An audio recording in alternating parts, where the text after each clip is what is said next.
아침 말씀. 오늘 본문 말씀은 창세기 31장 17절에서 34절입니다.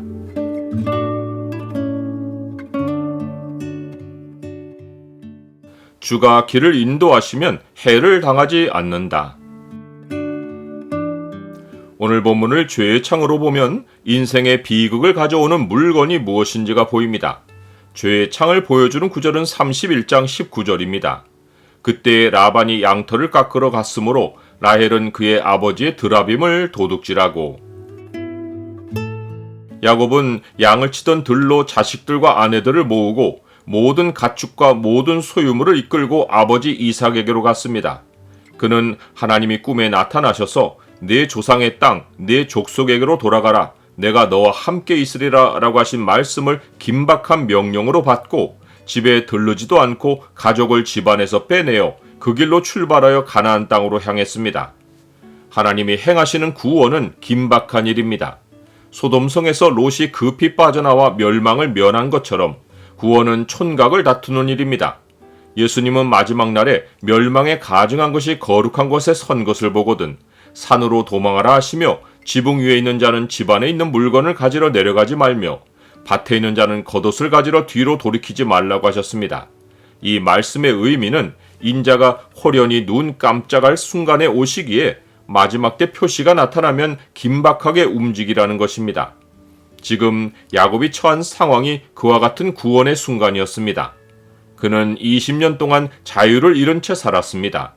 그 세월에는 삼촌 라반에게서 빠져나온 길이 멀게만 느껴졌습니다.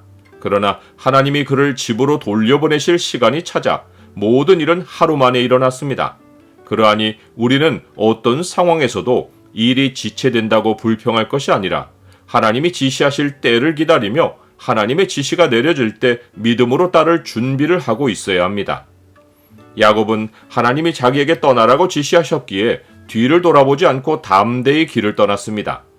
평소에 야곱에게는 라반이 자기에게서 아내들을 억지로 빼앗고 소유물도 모두 취할 것이라는 두려움이 있었습니다. 그런데 꿈에 하나님이 떠나라고 지시를 하시자 두려움을 벗을 기회가 지금이라고 생각하고 도망치기를 결심하고 실행에 옮겼습니다. 야곱을 담대하게 행동하게 만든 것은 이 꿈만이 아니었습니다. 그는 하나님이 20년 전 자기에게 나타나셔서 해주신 약속을 마음에 떠올리고 담대히 움직였을 것이 분명합니다. 내가 너와 함께 있어 내가 어디로 가든지 너를 지키며 너를 이끌어 이 땅으로 돌아오게 할지라, 내가 네게 허락한 것을 다 이루기까지 너를 떠나지 아니하리라 하신지라. 라반은 야곱이 도망했다는 말을 듣고 아람 형제를 민병대로 꾸며 7일 길을 쫓아서 야곱에게 이르렀습니다. 그런데 하나님이 밤에 현몽하시어 너는 삼가 야곱에게 선악간에 말하지 말라 라고 경고하셨습니다. 하나님은 자기를 믿지 않는 세상에 자기 뜻을 전달하시는 방식으로 꿈을 사용하십니다. 이는 세상이 하나님 말씀에는 귀를 기울이지 않아도 꿈에서 보거나 들은 길흉 화복의 메시지는 절대적으로 따르는 경향이 있기 때문입니다. 라반은 야곱이 자기를 속이고 알리지도 않고 가만히 도망한 것을 어리석은 행위라고 탓했습니다. 그러고는 야곱에게 너를 해야 할 만한 능력이 자기 손에 있지만 꿈에 하나님이 말씀하시기를 야곱에게 선악간에 말하지 말라고 하셔서 고향으로 돌아가도록 해주겠다고 했습니다. 이 말에는 라반이 야곱을 해야 할 의도로 뒤쫓아왔다는 사실이 드러나 있습니다. 라반이 야곱을 해하려 한 이유는 그가 자기 신을 도둑질했다고 생각했기 때문입니다.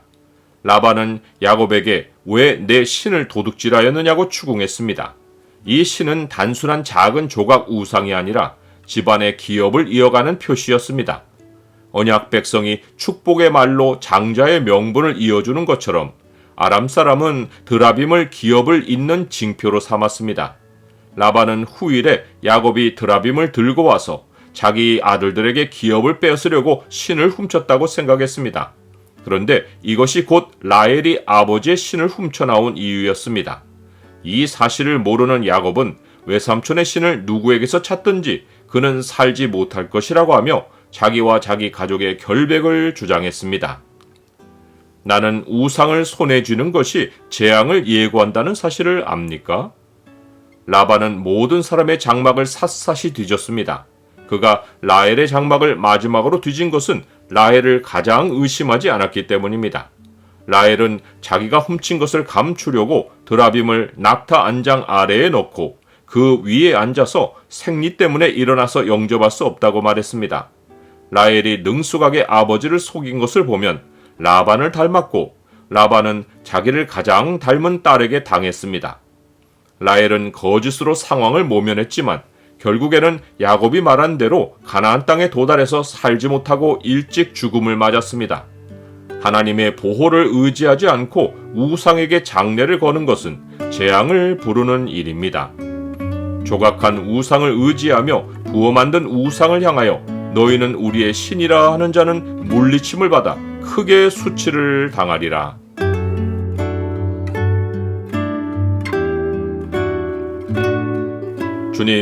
주는 자기 백성의 길을 인도하시고 세상에서 해를 당하지 않도록 보호하십니다. 주를 신뢰하면 평안이 있고 다른 신을 따르면 부끄러움과 재앙이 임합니다. 주의 뜻을 따르기를 지체하지 않고 아무 염려 없이 순종하게 하옵소서. 예수 그리스도 이름으로 기도드립니다. 아멘.